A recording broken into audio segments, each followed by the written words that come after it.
What's the meaning of Bangladeshi?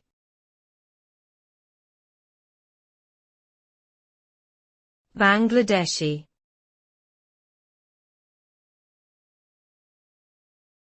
Bangladeshi.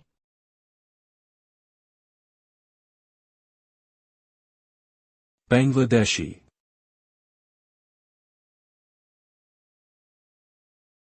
Bangladeshi.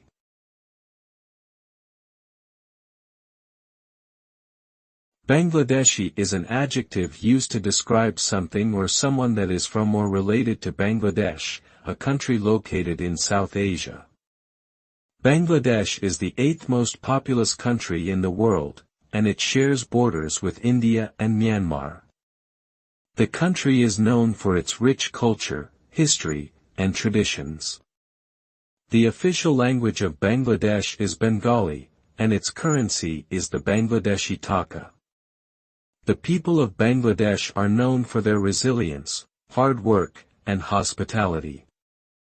The cuisine of Bangladesh is diverse and delicious, featuring dishes such as biryani, samosas, and curries.